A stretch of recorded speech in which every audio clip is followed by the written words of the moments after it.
The Kepler system had been burning for 3 weeks. Admiral Chan stood on the bridge of the Sovereign's Will, watching the tactical display paint a picture of devastation. Across 17 worlds, the hegemony forces had carved through colonial defenses like plasma through paper. Millions of civilians evacuated in panic while outnumbered garrison fleets fell back in desperate holding actions. Jump signature detected, Lieutenant Park announced from the sensor station. Multiple contacts emerging from hyperspace. The main screen flickered as the fleet's advanced scouts materialized first, sleek destroyers whose hulls seemed to drink in starlight.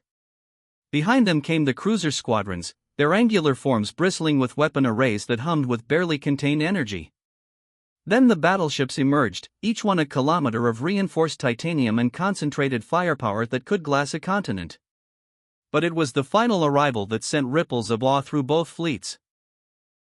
The Terran Dominion burst from hyperspace like a steel mountain given flight.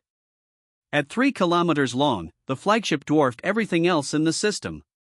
Its hull was scarred from 100 battles, its weapon batteries numerous enough to outfit an entire planetary defense grid. Energy readings spiked across every scanner as the massive vessel's reactors came online. "This is Admiral Sarah Voss of the Terran Defense Fleet," came the transmission across all frequencies. Her voice carried the weight of absolute authority.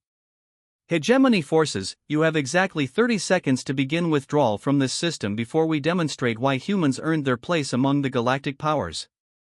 On the enemy command ship, General Crotha's mandibles clicked in what might have been amusement. The hegemony had conquered 47 systems in as many days. Their bioships were living weapons, bred for war, capable of self-repair and adaptation.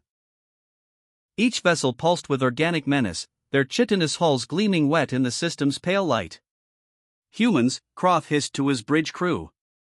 "They arrived too late, with too few ships.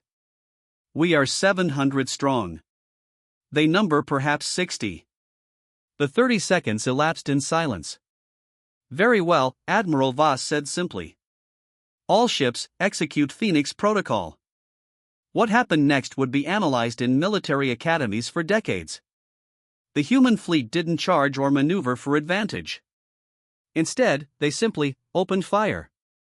But this wasn't the chaotic barrage of conventional warfare. Every shot was calculated, every targeting solution the product of quantum computers processing millions of variables per second. The first wave struck the hegemony's outer pickets. Antimatter torpedoes, each one carrying the destructive force of a small star, detonated in perfect synchronization.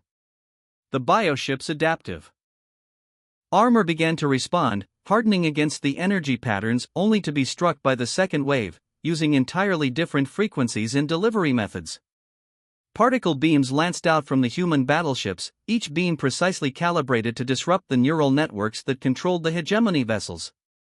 The living ships convulsed as their organic circuits overloaded, systems shutting down in cascading failures. General Croft watched in growing horror as his formation dissolved. Ships that had seemed invincible moments before now drifted helplessly, their bioluminescent hull patterns flickering and dying. The humans had studied every hegemony engagement for 3 weeks, learning, adapting, preparing. "Impossible," he whispered as the Terran Dominion fired its main battery. The massive projectiles weren't explosive, they were gravitational disruptors that warped spacetime itself. Hegemony ships simply ceased to exist, folded out of reality by weapons that bent the laws of physics. The human destroyers moved like dancers, their movements coordinated by quantum entanglement communication that allowed instantaneous tactical updates. They targeted the bioship's reproduction organs first, preventing the enemy from spawning new vessels mid-battle. Then came the neural clusters, robbing the hegemony fleet of coordination. Admiral Chan checked his chronometer. 4 minutes and 17 seconds since the first shot was fired. Of the 700 hegemony vessels that had terrorized the Kepler system, fewer than 50 remained. Those survivors were already fleeing, their biodrives pushing them toward the edge of the system at maximum acceleration. "Pursuit course?" asked the navigation officer. Admiral Voss's voice came across the fleet channel, calm and measured, negative. "Let them run. Let them tell their commanders what they witnessed here today." She paused, watching the tactical display as the last enemy contacts vanished into hyperspace. Sometimes the greatest victory isn't in destroying your enemy completely, it's in making sure they never want to fight you again. The human fleet held position for 6 hours, their scanners sweeping the system for any remaining threats. When they finally departed, they left behind a message beacon broadcasting on all frequencies. The colonies of the Kepler system are under the protection of the Terran Defense Fleet. Any hostile action against human civilian populations will be met with immediate and overwhelming response. The hegemony war ended not with a whimper, but with the understanding that humanity had mastered not just the art of war, but the science of it.